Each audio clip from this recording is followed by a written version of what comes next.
الحمد لله نحمده ونستعينه ونستغفره ونؤمن به ونتوكل عليه ونعوذ بالله من شرور أنفسنا ومن سيئات أعمالنا من يهده الله فلا مضل له ومن يضلله فلا هادي له ونشهد أن لا إله إلا الله وحده لا شريك له ونشهد أن سيدنا ونبينا ومولانا محمدا عبده ورسوله صلى الله تعالى على خير خلقه محمد وآله وأصحابه أجمعين أما بعد فأعوذ بالله من الشيطان الرجيم بسم الله الرحمن الرحيم فهزموهم بإذن الله وقتل داود جالوت وآتاه الله الملك والحكمة وعلمه مما يشاء ولولا دفع الله الناس بعضهم ببعض لفسدت الأرض ولكن الله ذو فضل على العالمين صدق الله.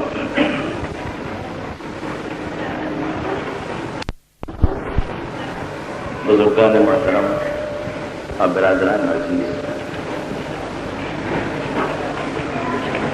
سب سے پہلے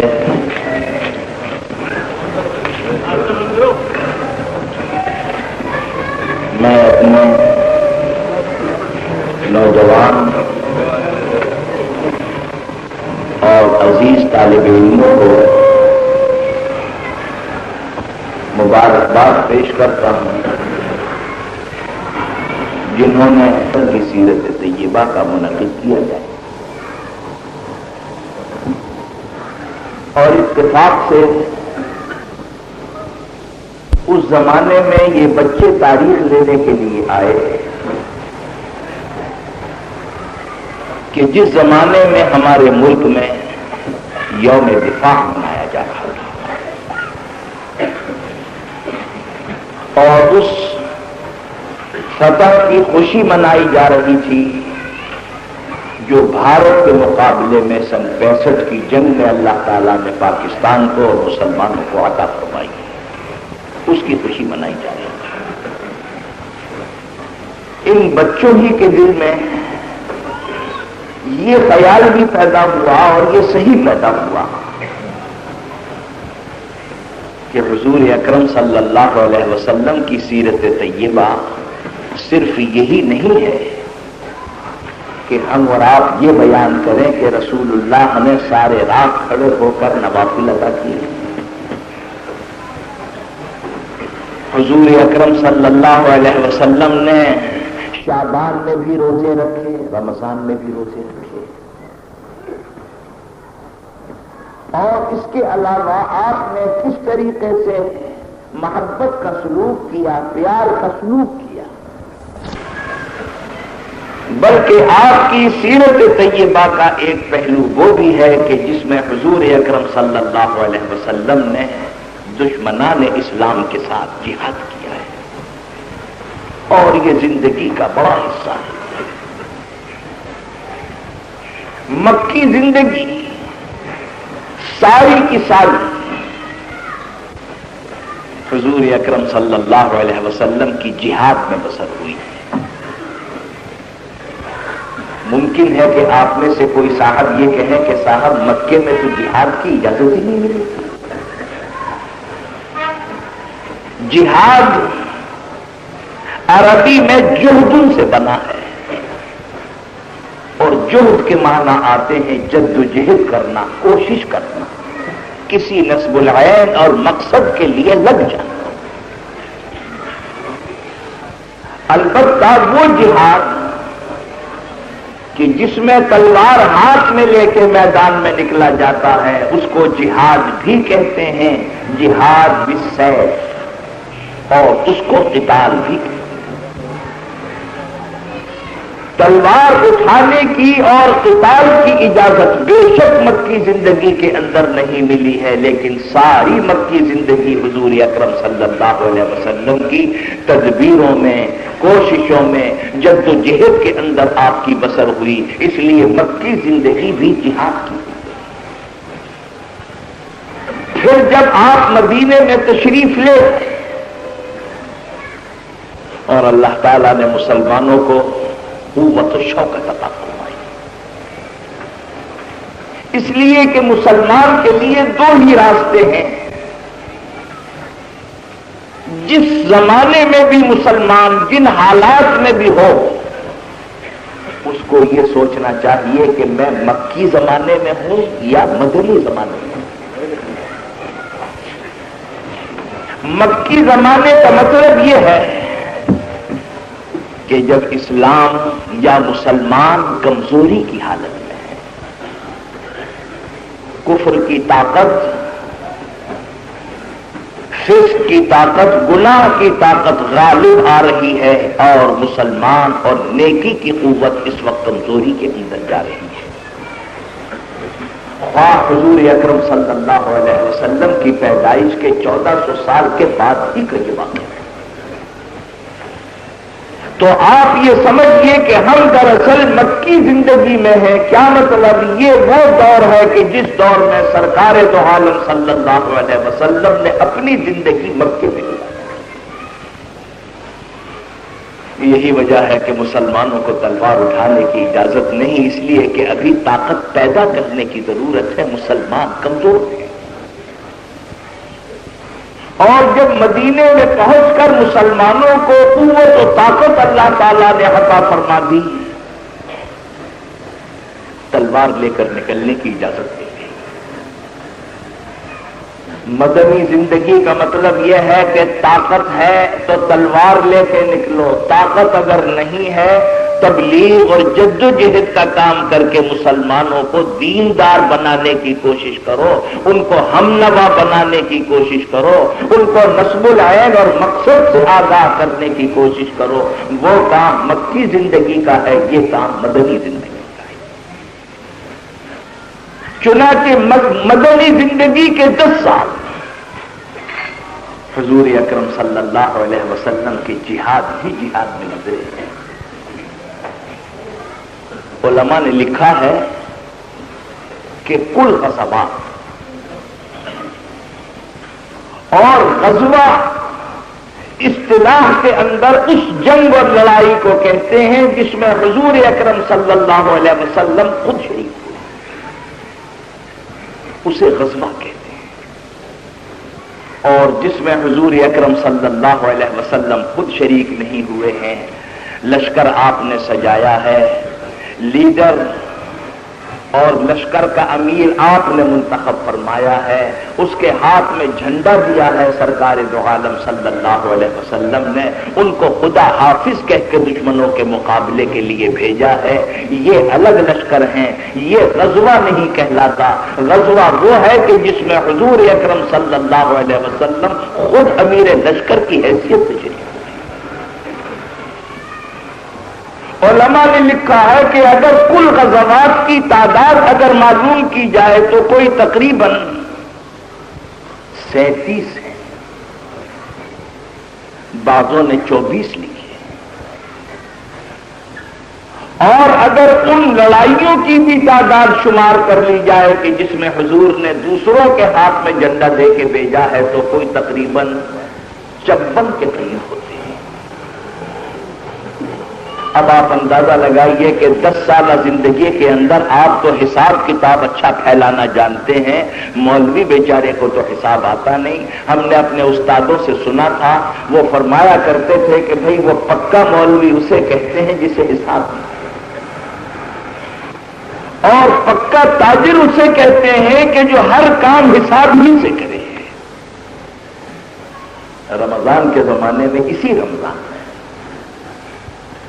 میں ایک صاحب کے ساتھ گاڑی میں بیٹھا ہوا چلا آ رہا تھا، اور جگہ جگہ سے آواز آ رہی ہے قرآن کریم کی تلاوت کی، مسجدوں میں جانے کی، روشنی ہو رہی ہے، چہل پہل ہو رہی ہے۔ وہ تاجر کہنا تو یہ چاہتا تھا کہ رمضان کے زمانے میں دین کی بڑی رونق ہے، بڑی چہل پہل ہے، بہت لوگ دینداری کی طرف مائل ہو رہے ہیں، لیکن اس نے کیا کہا، میں آپ سے قسم کھا کر کہتا ہوں کہ اس میں کوئی مبالغے کی بات نہیں، جو لفظ ہے بعین ہی نقل کیے دیتا ہوں جو اس نے کہے۔ مجھ سے کہنے لگا کہ مولانا صاحب، مسجدوں کے ہجوم کو دیکھ کر یہ خیال مجھے ہوا کہ اللہ میاں کو 500% کا نفع ہو رہا ہے۔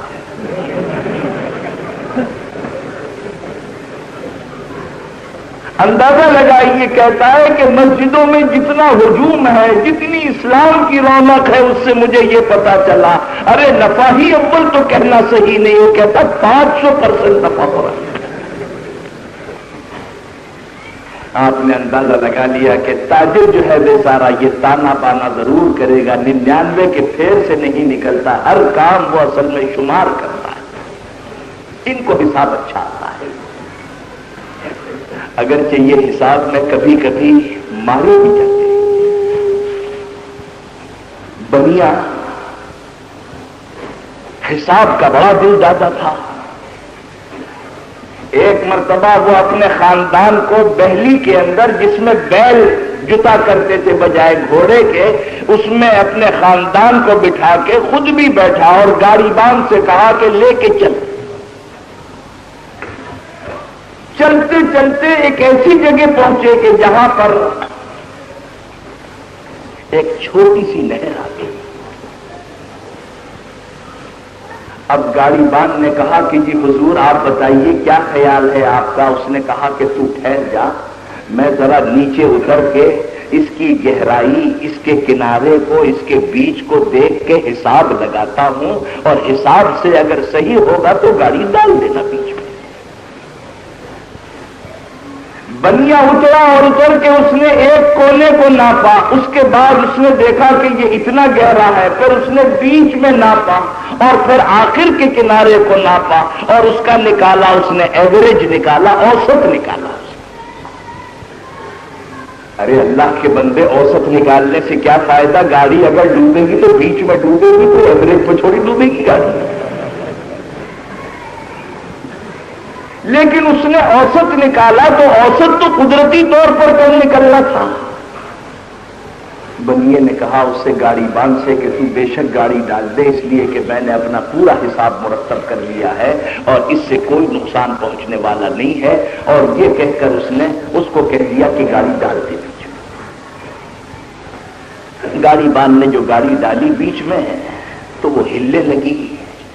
بنیا کہنے لگا کہ بھائی ذرا ٹھہر جا، شاید ایسا معلوم ہوتا ہے کہ حساب میں غلطی ہوئی ہے۔ اس کے بعد پھر یہ نیچے اترا اور اس نے اس کنارے کو ناپا، بیچ میں ناپا، اور ناپنے کے بعد اس نے کہہ دیا کہ نہیں حساب میرا بالکل ٹھیک ہے، اب تو پرواہ نہیں کر، چاہے گاڑی ہلے چاہے نہ ہلے، گاڑی ڈال دے۔ وہ اس نے جو گاڑی ڈالی تو وہ سارا کا سارا کنبہ میں گاڑی کے اس میں غرق ہو گیا، ٹوٹ گیا۔ یہ لکھا ہے کہ یہ دریا کے کنارے بیٹھا ہوا سر پکڑے ہوئے کہہ رہا تھا کہ لکھا کیوں کا تو کنبہ ڈوبا کیوں؟ میرا سارا لکھا ہی تھی، سارا کا سارا حساب تو بالکل میرا صحیح ہے، لیکن میری سمجھ میں نہیں آتا کہ یہ کنبہ کیوں ڈوب گیا ہے۔ اور میں کبھی کبھی کہا کرتا ہوں، میں نے کہا ہماری حکومت جو ہے جب کبھی افسروں کی رپورٹ کے اوپر کوئی عمارت قائم کرتی ہے تو اس بیچارے کا حال اصل میں حاکم کا یہ ہوتا ہے، یہ نیچے سے جو رپورٹ دے دی وہ تو اصل میں بنیے کا حساب ہے۔ اب اگر حساب بنیے نے اس طریقے کا دیا ہے، وہ گاڑی آپ ڈالیں گے تو گاڑی حساب کی وجہ سے بچے گی تو ہے نہیں، وہ تو بہرحال ڈوب کے رہے گی۔ اور یہ لوگ جو ہے اصل میں یہ کہتے ہیں کہ جی ہمارے پاس جو لکھا ہوا حساب آیا ہے وہ بالکل بڑھیا، بہت اعلیٰ درجے کا ہے۔ تو خیر مطلب میرے کہنے کا یہ تھا، یہ ہمیشہ حساب سے بات ہے۔ آپ بتائیے کہ 54 یا 50 قسم کے غزوات جو ہیں، اگر آپ ان کو 10 سالہ زندگی پر پھیلائیں تو آپ کو ایسا معلوم ہوگا کہ رسول اللہ کے 10 سال زندگی کے ہر دوسرے مہینے، ہر مہینے، ہر تیسرے مہینے حضور اکرم صلی اللہ علیہ وسلم جہاد کے لیے تشریف لے جاتے تھے۔ مکی زندگی کل کی کل آپ کی جہاد و قتال میں۔ اور وہ لوگ جو حضور اکرم صلی اللہ علیہ وسلم کے بارے میں یہ کہتے ہیں کہ آپ نے اس دراجی عیش حاصل کرنے کے لیے بہت سی بیویوں سے شادی کر لی تھی،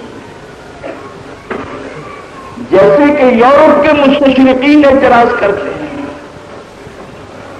ان سے یہ پوچھنا چاہیے کہ رسول اللہ نے مکے کی زندگی میں بھی کی یا نہیں؟ اس لیے کہ مکے کی زندگی میں تو قتال نہیں ہے، مکے کی زندگی میں تلوار کا جہاد نہیں ہے، لشکر کو لے جانا نہیں ہے، میدان جہاد میں جانے کا سوال نہیں ہے۔ اگر آپ کو ازدواجی عیش حاصل کرنا ہوتا تو چلو چین اور سکون کے زمانے میں آپ شادیاں کرتے، لیکن سوچنے کی بات ہے آپ نے ایسے زمانے میں متعدد شادیاں کی ہیں جب ایک دن بھی سرکار دو عالم صلی اللہ علیہ وسلم کو چین سے گھر پہ بیٹھنا نصیب۔ اس لیے کہ مکی زندگی میں سوائے خدیجۃ الکبریٰ رضی اللہ تعالی عنہا کے کوئی بیوی حضور اکرم صلی اللہ علیہ وسلم کے گھر میں نہیں۔ نکاح کے 27 سال تک حضرت خدیجۃ الکبریٰ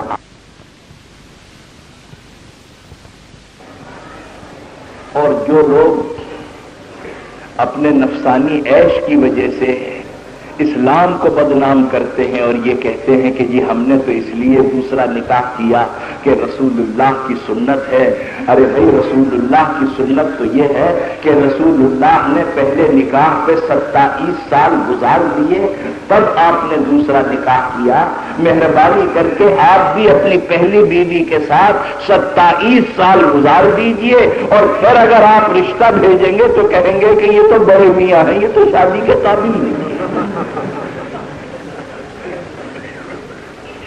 تو میرے کہنے کا مطلب یہ ہے کہ 27 سال حضرت خدیجۃ الکبریٰ رضی اللہ تعالی عنہا کے ساتھ گزرے۔ حضور کی جب شادی ہوئی ہے آپ کی عمر ہے 25 سال اور حضرت خدیجہ کی عمر ہے 40، 15 سال پڑی۔ اور حضور کی عمر جب 53 سال تک پہنچ گئی، 27 سال ہوتے ہیں، 53 سال تک جب آپ کی عمر پہنچ گئی، اس وقت تک حضرت خدیجۃ الکبریٰ کے سوا کوئی دوسری بیوی آپ کی نہیں۔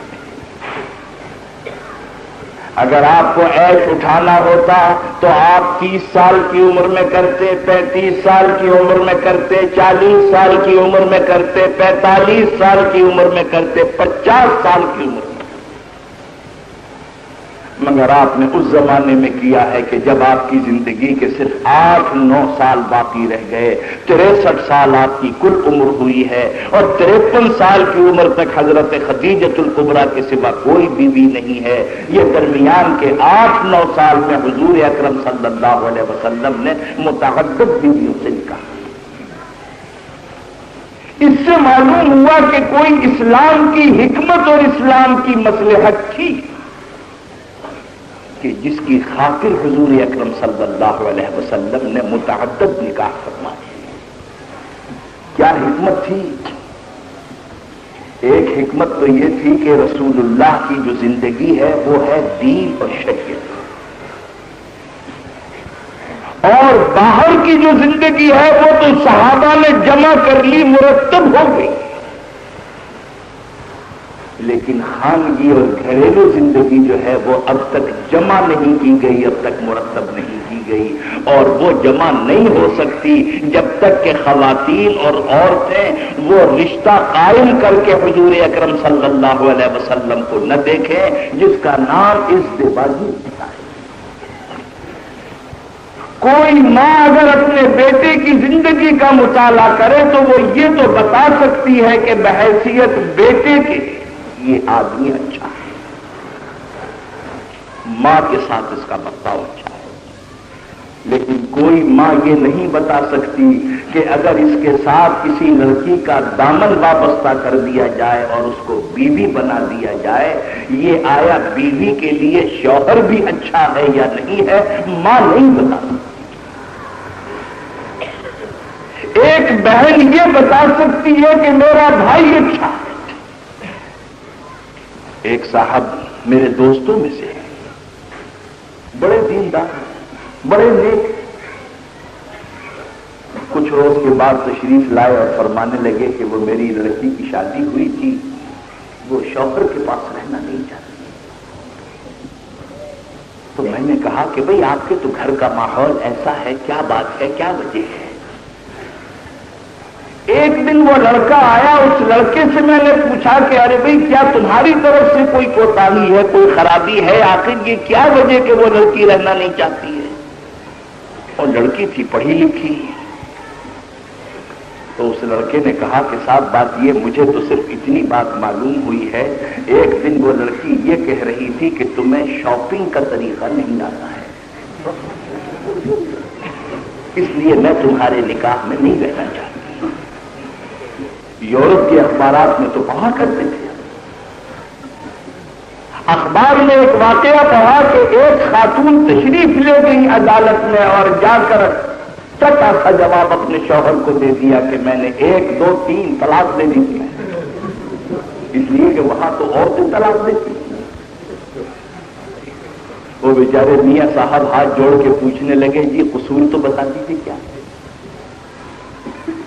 انہوں نے کہا کہ تمہارا قصور یہی ہے کہ جس وقت تم رات کو سوتے ہو تو سوتے میں زور زور سے خراٹے لیتے ہو، مجھے پسند نہیں ہے۔ یہ جو تمہارے خراٹے ہیں نا یہ مجھے پسند نہیں، اس لیے میں نے تمہیں چھوڑ دیا۔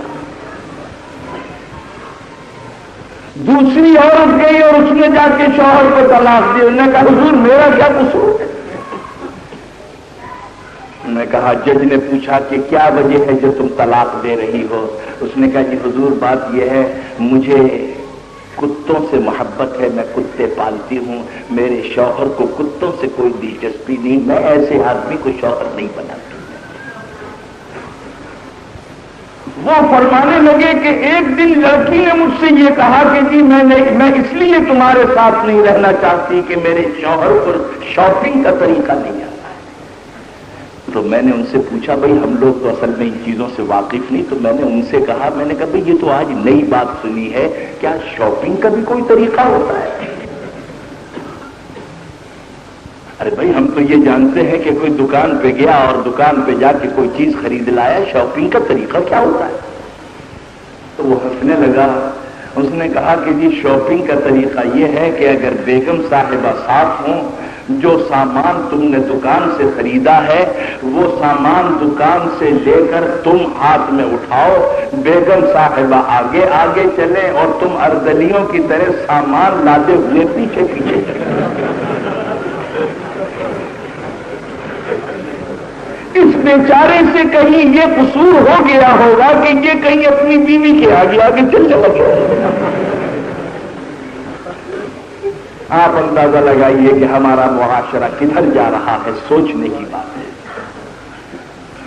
کسی نے سچ کہا، فرمایا کہ اٹھو وگرنہ حشر نہیں ہوگا پھر کبھی، اٹھو وگرنہ حشر نہیں ہوگا پھر کبھی، دوڑو زمانہ چال قیامت کی چل گیا، یہ ہمارا معاشرہ ہے آج کا. تو میں عرض یہ کر رہا تھا کہ حضور اکرم صلی اللہ علیہ وسلم کی زندگی کا صرف یہی ایک پہلو نہیں ہے کہ رسول اللہ تلاوت فرما رہے ہیں، رسول اللہ نوافل ادا کر رہے ہیں.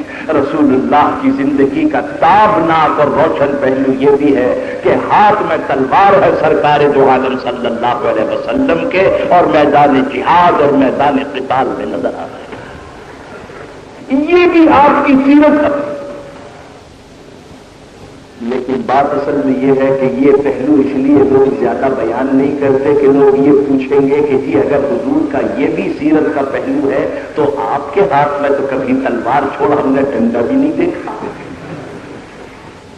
ایک مولوی صاحب نے بیان کیا تھا، پل صراط کی بات بیان کر رہے تھے کہ بھئی وہ تلوار سے بھی زیادہ تیز ہوگی، بال سے زیادہ باریک ہوگی، اور ایسا ہوگا ویسا ہوگا، اس کا حال بیان کر رہے تھے.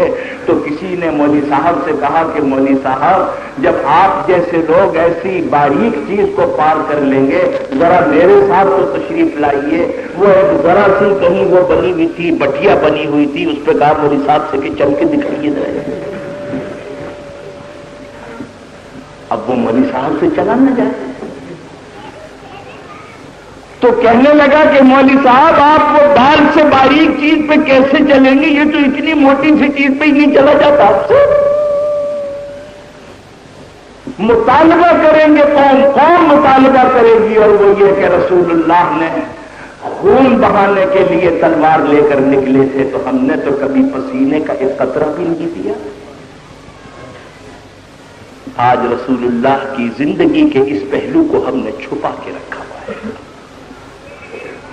اور انگریز کے زمانے میں ہر چیز پہ واز آپ کہہ سکتے تھے، جہاد پہ واز کہنا اس کے یہاں بہت خطرناک تھا. مجھے بچوں سے معلوم ہوا کہ جب انہوں نے اشتہار چھاپا یوم دفاع کا تو یہ پرچہ لکھنے والے جو لوگ ہوتے ہیں نا، ڈائری لکھنے والے، یہ آگے پیچھے بچوں سے پوچھتے رہے کہ صاحب کیا ہوگا، یوم دفاع کیا ہے، کیا مطلب ہے، کیا مقصد ہے. میں نے کہا بھائی یہ سب باتیں تو انگریز کے زمانے میں ہوتی تھی کہ جہاد پہ تقریر کو وہ پسند نہیں کرتے تھے، مگر ہماری حکومت تو مسلمانوں کی اور اسلامی حکومت ہے، ان کو تو خوش ہونا چاہیے کہ بچوں کو جہاد کا شوق پیدا ہو رہا ہے. انگریزوں کے زمانے میں جو تھا یہ شجر ممنوع تھا، جہاد پر اجازت نہیں. اسی لیے انگریزوں نے ڈر کر ایک شخص کو نبی بنایا، ایک شخص کو پنجاب میں نبی اور پیغمبر بنایا، اور یہ کہا کہ تم لوگوں کے سامنے جا کے اپنی نبوت کا پرچار کرو اور یہ کہو کہ میں نبی اور پیغمبر ہوں. اور وہ نبی اور پیغمبر بھی نکلا تو بڑا ماڈرن قسم کا نکلا، اس لیے کہ حضور اکرم صلی اللہ علیہ وسلم پہ تو صرف عربی ہی میں وحی اترتی تھی، اور وہ جو انگریزوں کا بنایا ہوا نبی اور پیغمبر جو متنبی تھا وہ کہتا تھا کہ مجھ پہ انگریزی میں بھی اترتی ہے. اور انگریزی میں جو وحی اترتی تھی جو فرشتہ لے کے آتا تھا، معاف کیجئے اس فرشتے کا نام تھا ٹیچی. ٹیچی اس فرشتے کا نام. انگریزوں نے یہ نبی اور یہ پیغمبر کیوں بنایا، یہ ڈرامہ کیوں کھیلا؟ اس لیے کھیلا کہ انہوں نے ہندوستان پر قبضہ کرنے سے پہلے مسلمانوں کی دیوانگی کا عالم دیکھ لیا تھا کہ مسلمان جہاد کے اندر مسلمان بالکل دیوانہ ہوتا ہے، اس کو کوئی طاقت دنیا کی سمجھا نہیں سکتی. اور اس کا یہ جذبہ جہاد اگر ہم نے مسلمانوں کے دل سے نہ نکالا تو کسی وقت بھی یہ بغاوت کر سکتے. اور خدا کی قسم، میں قسم کھا کر آپ سے یہ بات عرض کر رہا ہوں کہ اگر ہندوستان میں صرف ہندو قوم اگر موجود ہوتی اور مسلمان ہندوستان میں موجود نہ ہوتے، خدا کی قسم 100 سال چھوڑیے 500 سال کے اندر بھی انگریز اپنا بستر باندھ کے کبھی نہیں جا سکتا. کیوں؟ اس لیے کہ یہ مسلمان ہی کا دل گردہ تھا، مسلمان کے ہاتھ سے چونکہ اقتدار گیا تھا، اس لیے مسلمان کا یہ عالم تھا. خلافت ختم ہوئی ہے ترکی میں، خلافت عثمانیہ، لیکن ساری دنیا کا مسلمان بے چین اور بے قرار ہو گیا، اور ہندوستان کا مسلمان ہمیشہ سے یہ ہے سارے جہاں کا درد ہمارے جگر میں ہے. یہ دو تلواریں لے کے کرتے ہیں. اور یہ وہ زمانہ تھا جب مسلمانوں میں ایسی روح بیدار ہوئی ہے، ایسی روح بیدار ہوئی جو شاید جن لوگوں نے دیکھا ہے وہی اس کے مزے سے واقف ہیں. بولی اماں محمد علی کی جان بیٹا خلافت پہ دے دو، یہ وہ زمانہ ہے. گاندھی جی نے یہ دیکھا کہ ہماری ہندو قوم جو ہے اگر کہیں خون کا قطرہ بھی اگر گر جائے تو فوراً آنکھوں پہ پٹی باندھ لے کے دیکھا نہیں جاتا، دیکھا نہیں جاتا. اور اگر کہیں لال پگڑی والے کو دیکھ لے، اس زمانے میں لال پگڑی پولیس والوں کی ہوا کرتی ہے، اگر لال پگڑی والے کو اگر کہیں دیکھ لے تو ہندو جو تھا وہ فوراً اپنے گھر میں گھس کے دروازہ بند کر لیتا تھا. اس کو یہ بات معلوم تھی اس قوم میں جان نہیں. لیکن جب دیکھا کہ مسلمان مذہبی جذبے میں سرشار میدان میں نکل آیا ہے تو آپ اندازہ لگائیے، تاریخ میں آپ کو یہ بات ملے گی کہ خلافت کمیٹی کے پلیٹ فارم پر گاندھی جی بھی تشریف لائے. آپ کی سمجھ میں یہ بات آتی ہے کہ ایک شخص جو اسلامی حکومت کے نام سے بھی بیدار ہو، کیا وہ چاہتا تھا کہ مسلمانوں کی خلافت ہندوستان میں قائم ہو جائے؟ کبھی بھی وہ یہ بات چاہتا تھا؟ نہیں. لیکن اس کا مقصد یہ تھا کہ مسلمان اس وقت مذہبی جذبے میں جوش میں سرشار ہیں، نکل رہے ہیں، جیلوں میں جا رہے ہیں، لیکن اگر ہماری ہندو قوم اگر یہ سوتی رہی تو مسلمان بازی لے جائے گا، مسلمان جیت جائے گا. مسلمان کے سہارے سہارے اس دھوتی پہننے والی قوم کو بھی تھوڑا بیدار کیا جائے. یہی وجہ ہے اس زمانے میں سیاست کی باغ دور مسلمانوں کے ہاتھ میں تھی، ہندو مقتدی کی حیثیت سے پیچھے پیچھے چلتا تھا. اقتدار مسلمانوں کے ہاتھ میں، سیاسی باغ دور مسلمانوں کے ہاتھ میں. لیکن گاندھی جی نے اپنی قوم کو یہ سبق پڑھایا تھا کہ جس نے تمہیں سیاست سکھائی، جس نے تمہیں بہادر بنایا، جس نے تمہیں جیل جانا سکھایا، جس نے تمہیں نعرے لگانے سکھائے، اس کے ساتھ ساتھ چلو، لیکن اس طرح چلو کہ کوہنیاں مار مار کے اسے پیچھے کرتے رہو، تم آگے ہوتے.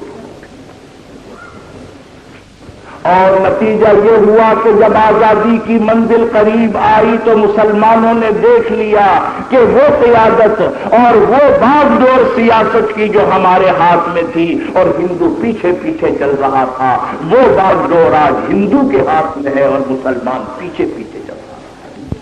پاسا پلٹ گیا. تو خیر میں یہ بات کر رہا تھا کہ مسلمانوں کے جذبے جہاد سے انگریز بہت خائف تھا. چنانچہ ایک ایسا نبی اور پیغمبر پیدا کیا گیا جو برطانوی نبی ہے، جو سرکاری نبی تھا،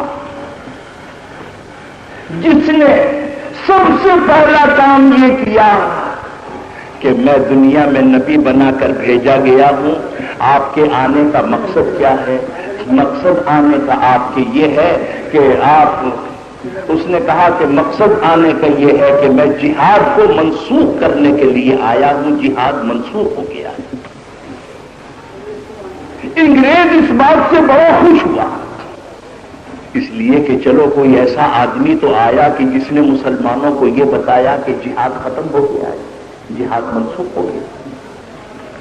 تو مطلب میرے کہنے کا یہ تھا کہ اصل میں جہاد سے انگریز تو بہت ڈرا کرتا تھا، لیکن یہ کہ آج اللہ تعالیٰ نے مسلمانوں کو ایک اسلامی ملک اور ایک اسلامی سلطنت اللہ تعالیٰ نے عطا فرمائی ہے کھلی فضا کے اندر۔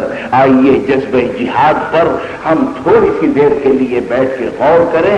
جس نے آپ کو دنیا میں سرخرو کیا، جس نے پاکستان کا وقار بلند کیا اور جس نے مسلمانوں کی عزت کو بحال کیا، اس لیے حضور اکرم صلی اللہ علیہ وسلم کی سیرت کا بڑا تابناک پہلو یہ بھی ہے کہ آپ 10 سال تک برابر جہاد فرماتے رہے، اور حضور اکرم صلی اللہ علیہ وسلم نے یہ ایک نقطہ بیان فرمایا جو قوم جذبہ جہاد سے سرشار ہوتی ہے اس قوم کو اللہ عزت و سربلندی دیتے ہیں۔ جس قوم میں جذبہ جہاد باقی نہیں رہتا ہے وہ قوم پستی میں چلی جاتی ہے۔ فرمایا کہ امت آرا زندگی جذبے دروں، امت آرا زندگی جذبے دروں، کم نظر ای جذب راگو یجنوں، ہیچ قوم زیر چرخ لاجورد بے جنون ذوفنو کار نکر۔ اگر کسی قوم میں جذبہ اور طلب ہوتی ہے تو اسی کی وجہ سے وہ قوم زندہ کہلاتی ہے، اگر کسی قوم میں وہ جذبہ اور طلب موجود نہیں ہے تو وہ قوم مردہ اور پست کہلاتی ہے۔ اس لیے وہ بچے قابل مبارکباد ہیں کہ جنہوں نے یہ مناسب سمجھا کہ حضور کی سیرت طیبہ جو ہے وہ دفاع کے موضوع پر ہو۔ میں نے ان کی اس بات کو منظور کیا اور میں آپ کی خدمت میں حاضر ہو گیا۔ آنے میں بھی مجھے تھوڑی دیر ہو گئی اور مجھے صبح 7:30 بجے کے جہاز سے مجھے راولپنڈی بھی جانا ہے، وہاں واہ میں ایک جگہ جلسہ ہے، لیکن پھر بھی جتنا وقت میں دے سکتا ہوں انشاءاللہ العزیز اتنا وقت آپ کی خدمت میں دوں گا۔ بات صرف ایک عرض کرنا چاہتا ہوں، اور وہ یہ کہ پاکستان کی عمر تقریباً 21-22 سال ہے، اور ظاہر ہے قوموں کی زندگی میں یہ بہت تھوڑی سی، لیکن اگر حضور اکرم صلی اللہ علیہ وسلم کی زندگی میں دیکھا جائے تو یہ 22-23 سال کا عرصہ اتنا بڑا عرصہ ہے کہ رسول اللہ نے اتنا بڑا انقلاب پیدا کیا کہ اتنا بڑا انقلاب 23 سال کی مدت میں انسانوں کی تاریخ میں نہیں پیدا کیا۔ 23 سال کی مدت میں حضور اکرم صلی اللہ علیہ وسلم نے بکریاں چرانے والوں کو صاحب حکومت بنا۔ جو قوم دنیا میں پڑھنا لکھنا نہیں جانتی تھی اس کو اقوام عالم کا استاد بنا دیا۔ ایک ایسا نظام حکومت اور نظام سلطنت دیا کہ قیامت تک کوئی نظام حکومت اس کا مقابلہ نہیں کرتا۔ ایسی تہذیب اور ایک ایسا تمدن مسلمانوں کو عطا فرمایا کہ قیامت تک ایسی تہذیب اور ایسا تمدن کبھی نہیں ملے گا۔ یہ کل 23 سال کی مدت میں ہم اور آپ 23 سال کی مدت کو یہ سمجھتے ہیں کہ ارے صاحب ابھی کل کی تو بات ہے، ابھی تو یہ بیٹی ہے۔ جب کا انتظار کون کرے میاں، ہمیں تو ایسا نظر آ رہا ہے کہ جوانی آئے یا نہ آئے لیکن آثار بڑھاپے کے نظر آ رہے ہیں۔ اس لیے کہ علامہ اقبال فرما گئے تھے کہ جس قوم کے ہاتھ میں تلوار نہ رہے، نیزہ نہ رہے، بلکہ اس کی بغل میں طبلہ اور سرنگی ہو تو سمجھ لینا کہ یہ اس کے تنزل کا مسئلہ ہے۔ فرمایا کہ میں تم کو بتاتا ہوں تقدیر امم کیا ہے، میں تم کو بتاتا ہوں تقدیر امم کیا ہے، شمشیر و سنا اول طاؤس و رباب آخر۔ جب شمشیر اس کے ہاتھ میں نظر آئے تو سمجھنا یہ چڑھنے والی قوم ہے، اور جب دیکھو کہ گانے بجانے کا سامان ہے تو سمجھ لینا کہ یہ گرنے والی قوم ہے۔ ہم نے تو دیکھا کہ میاں جوانی میں پتہ نہیں ہمیں کیا کیا بہت سے کام کرنے تھے، تو وہ تو آیا نہیں، آخر بڑھاپے کے داخل ہو رہے ہیں۔ لیکن پھر بھی اس 22 سال کی زندگی میں صرف 2 دن ایسے ہیں جو واقعی پاکستان کی تاریخ میں سب سے زیادہ اہم ہیں، اور افسوس ہے جو لوگ پاکستان کے نظریے سے، پاکستان کی تحریک سے ان کے دل کو کوئی لگاؤ نہیں تھا، ان لوگوں نے اس بات کی کوشش کی ہے کہ رفتہ رفتہ پاکستان کے منصوبے پہ پردہ ڈالا جائے، ذہنوں سے اوجھل کیا جائے، بھلا دینے کی کوشش کی جائے۔ کیوں؟ اس لیے کہ پاکستان کی تاریخ میں ایک دن وہ اہم ہے کہ جس دن اللہ تعالی نے مذہب کی بنیاد پر، خدا اور رسول کی بنیاد پر مسلمانوں کو ایک قوم قرار دے کر پاکستان اللہ تعالی نے عطا فرمایا، اور وہ اگست کی 14 تاریخ ہے۔ 14 اگست جو ہے یہ وہ دن ہے کہ جس دن مسلمانوں کا یہ مطالبہ منظور ہو گیا، وجود میں آ گیا کہ مسلم قوم ایک الگ قوم ہے، اس کی تہذیب الگ ہے، اس کا تمدن الگ ہے، اس کا مذہب الگ ہے، اس کی روایات الگ ہے، اس کے سلام کرنے کا طریقہ الگ ہے، اس کے لباس پہننے کا طریقہ الگ ہے، اور ہندو قوم کا طرز طریقہ بالکل اس سے مختلف الگ ہے۔ یہ اور بات ہے کہ اس زمانے میں آپ جواہر کٹ بنڈی پہنتے ہوئے نفرت کرتے تھے، گاندھی کیپ لگاتے ہوئے آپ کو غصہ آتا تھا، چپل پہنتے ہوئے آپ کو ہندو کی بو آتی تھی، بندے ماترم کا نعرہ لگاتے ہوئے آپ کو غیرت و شرم آتی تھی، نمستے کا سلام کرتے ہوئے آپ کو، آپ کی حمیت آپ کو غیرت دلاتی تھی۔ لیکن پاکستان بننے کے بعد جو لوگ نمستے سے نفرت کرتے تھے، جو بندے ماترم سے نفرت کرتے تھے، جو جواہر کٹ سے نفرت کرتے تھے، جو گاندھی کیپ سے نفرت کرتے تھے، یا اللہ یہ فلسفہ سمجھ میں نہ آیا، ان کو لباس پہننا تھا تو رسول اللہ کا پہننا چاہیے تھا، اگر ان کو جنیوں سے نفرت تھا تو ہاتھ میں تسبیح لینی چاہیے تھی، اگر ان کو اور غیر اسلامی چیزوں سے نفرت تھی تو اسلامی چیزوں کو اختیار کرنا چاہیے تھا۔ لیکن ہم دیکھتے ہیں ان لوگوں نے السلام علیکم کا طریقہ اختیار نہیں کیا، گڈ مارننگ کا طریقہ اختیار کیا۔ ان لوگوں نے تہمت نہیں باندھا، پاجامہ نہیں پہنا، نصارہ اور یہود کا لباس پہنا۔ کیا وجہ ہے کہ اگر آپ کو جنیو سے نفرت تھی تو آپ کو ٹائی سے نفرت نہیں؟ اگر آپ کو واقعتاً گاندھی کیپ سے نفرت تھی تو نصرانیوں کی ٹوپی سے نفرت تھی؟ میرے مطلب کہنے کا یہ کہ یہ پتا چلے کہ نہیں، جذبہ وذبہ کچھ نہیں تھا، بس یہ اتفاق سے آسمان سے گر کے پاکستان بن گیا۔ 14 اگست مسلمانوں کی عظیم الشان قربانیوں کی کے نتیجے میں اللہ تعالیٰ نے یہ ملک عطا فرمایا۔ مولانا شبیر احمد صاحب عثمانی رحمۃ اللہ علیہ بہت صحیح بات فرماتے تھے، فرمانے لگے پاکستان کے بننے کے وقت جس طریقے سے اسپیشل ٹرینوں پر قتل عام ہوا، مشرقی پنجاب میں قتل عام ہوا یا اقلیت کے علاقے میں قتل عام ہوا، فرمایا کہ اگر اس وقت مسلمان اور مسلمانوں کو یہ حکم دیا جاتا کہ ہندوؤں سے 2 ہاتھ لڑ لیں مسلمان کسی طریقے پر، جیسے کہ سن 65 میں لڑائی ہوئی۔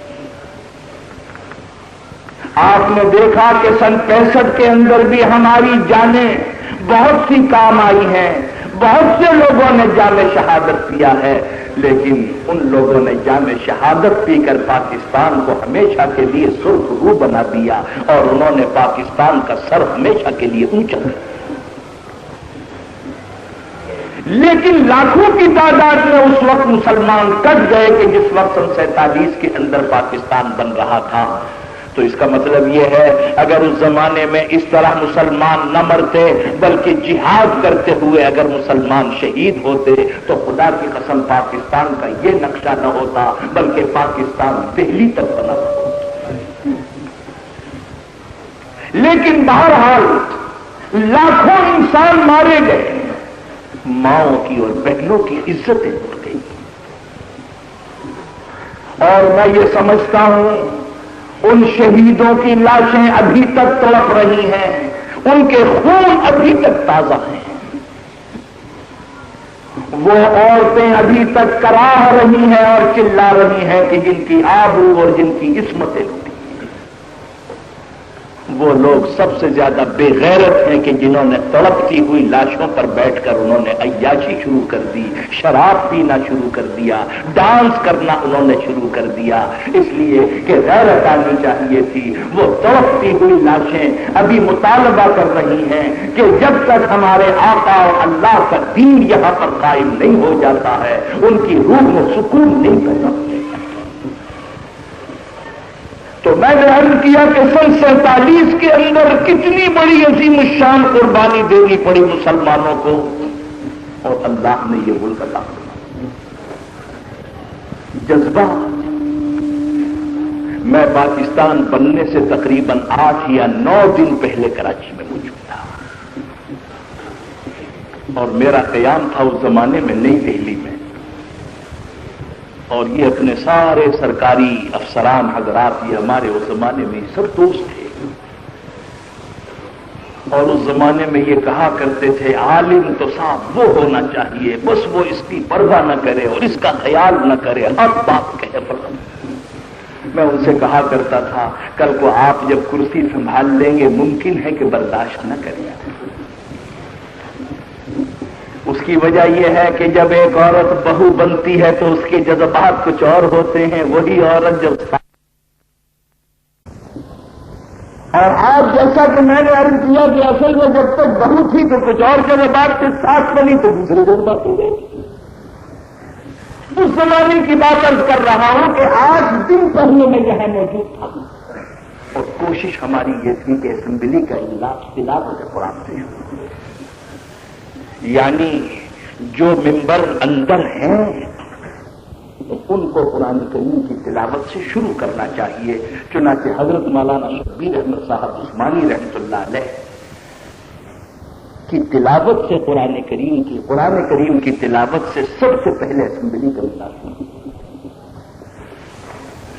اور جو لوگ آج یہ کہتے ہیں کہ یہ علماء جو تھے یہ پاکستان کے خلاف تھے، انہوں نے کوئی جدوجہد پاکستان کے لیے نہیں کی، آپ کو یہ بات نوٹ کرنی چاہیے۔ مغربی پاکستان میں سب سے پہلے پاکستان کا جھنڈا شبیر احمد عثمانی نے لہرایا، اور مشرقی پاکستان میں سب سے پہلے پاکستان کا جھنڈا مولانا ظفر احمد عثمانی نے لہرایا۔ لیکن جو لوگ نہ اصل میں ملک کی تاریخ سے واقف ہیں نہ علماء کی تاریخ سے واقف ہیں، وہ لوگ اس زمانے میں جو چاہیں اپنی کتابوں کے اندر لکھ دیں۔ تو میں یہ عرض کرتا تھا کہ جب 8 دن پہلے یہاں پر ہم آئے مجھے پتا چلا ٹرانزٹ کیمپ پر ایک ٹرین آ رہی ہے، اس میں ایک شخص کی بیوی اور بچے سب شہید ہو گئے، اکیلا دم آ رہا ہے۔ میں اپنے بعض دوستوں کے ساتھ اسٹیشن پر گیا، اسٹیشن پر ٹرین نہیں آتی تھی، وہ ٹرانزٹ کیمپ پر آتے تھے، دیکھا تو ہجوم ہے، ان صاحب کو ڈھونڈا اور تلاش کیا، میں بھی ان کے پاس گیا، میں نے کہا کہ ہمیں بڑا افسوس ہے آپ کو اتنے بڑے حادثے سے 2-4 ہونا پڑا، آپ کی بیوی شہید ہو گئی، آپ کے بچے شہید ہو گئے، خدا کی قسم ایسا مجھے وہ متوالا اور مست نظر آتا تھا۔ کہنے لگا کہ مولانا نہیں، یہ کوئی نقصان نہیں ہے، اگر بیوی اور بچے شہید ہو کر اگر اسلامی ملک مل جاتا ہے تو یہ سودا سستا ہے۔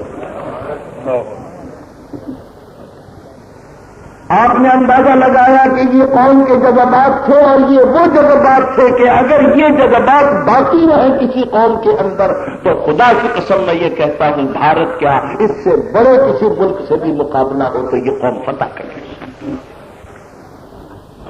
لیکن نہیں، اوس ڈال کر پانی ڈال کر جذبات کو ٹھنڈا کیا، فنا کیا گیا ہے. پھر اس کے بعد جو لوگ آئے اور آ کر دفتروں میں بیٹھے، دفتروں میں دیکھا کرسی نہیں، قلم نہیں، دوات نہیں، کاغذ نہیں. لوگ اپنے اپنے گھروں سے گئے، کوئی پینسل لے آیا، کوئی قلم لے آیا، کوئی کاغذ لے آیا، کوئی کرسی لے آیا. تو میں نے کہا کہ ایک زمانہ تو وہ تھا کہ لوگ اپنے گھر سے لا لا کر دفتروں میں کام کرتے تھے، اور پھر یہ زمانہ بھی آیا کہ جو کچھ دفتر کا سامان ہے سب گھر پہ لے جاتے.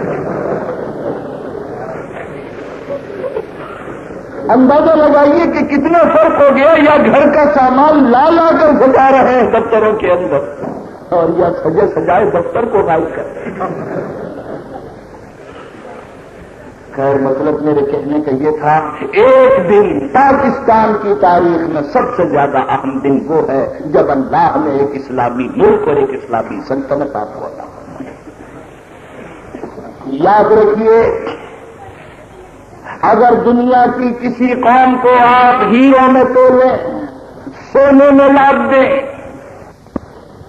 پھلوں کے اندر اسے دبا دیں، خدا کی قسم وہ قوم کبھی اونچی نہیں ہو سکتی جب تک کہ وہ قوم صحیح معنی میں آزاد نہ ہو جائے اور حریت اسے حاصل ہو جائے.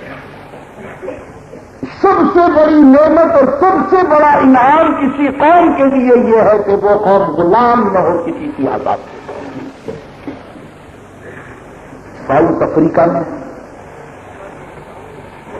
جو ہمارے بھائی ہندوستان اور پاکستان کے ہیں، آپ ان کا دیکھیے، معیار زندگی آپ کے معیار زندگی سے بہت اچھا اور اعلیٰ ہے، اور وہ لوگ مذہب کے بھی شوقین ہیں. ان کی مسجدیں شاید آپ کے یہاں کسی سرکاری حاکم کا ایوان اتنا خوبصورت نہیں ہوگا جتنی کہ ان کی مسجدیں خوبصورت ہیں. اس میں موٹے موٹے قالین بچھے ہوئے، اس میں گرم اور ٹھنڈے پانی کے نل لگے ہوئے، اس میں تولیے رکھے ہوئے، اس میں صابن رکھے ہوئے، اس میں چپل پہننے کے لیے رکھے ہوئے، اور اسی میں یہ ہے گاؤن لٹکے ہوئے ہیں کہ اگر آپ سوٹ پہنے ہوئے ہیں اور اس کو کسی وجہ سے اتار نہیں سکے ہیں تو اس طرح نماز نہ پڑھیں، بلکہ وہ گاؤن اتار کر آپ پہن لیں، اور ساری سب ایسی معلوم ہوتی ہے جیسے یہ حجاز کے لوگ، عرب کے لوگ ہیں، یہ ساؤتھ افریقہ کے بڑے اچھے لوگ ہیں. معیار زندگی آپ سے بہت اونچا اور اچھا ہے. تو مجھ سے ایک میرے دوست پوچھنے لگے کہ یہاں کے بارے میں آپ کا کیا خیال ہے. میں نے کہا کہ بھئی اگر آپ برا نہ مانے تو میں آپ سے بات کہتا ہوں. کہنے لگے جی فرمائیے. میں نے کہا کہ یہ علاقہ ہے تو جیل، لیکن خوبصورت جیل ہے. ایسی جیل ہے کہ جس کو یہاں اسپیشل کلاس ملی بھی ہے مجرموں کو. ایسے بھی تو لوگ مجرم ہوتے ہیں کہ جن کو اصل میں اے کلاس میں رکھتے ہیں، بی کلاس میں رکھتے ہیں، اسپیشل کلاس کے اندر جن کو رکھتے ہیں.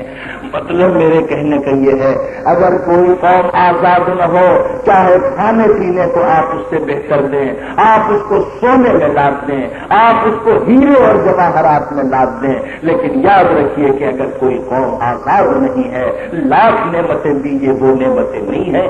یہ نعمت بڑی نعمت ہے کہ وہ قوم آزاد نہیں ہے. اسی لیے میں نے عرض کیا کہ یہ دن پاکستان کی تاریخ میں ہمیشہ سب سے زیادہ اہم رہے گا.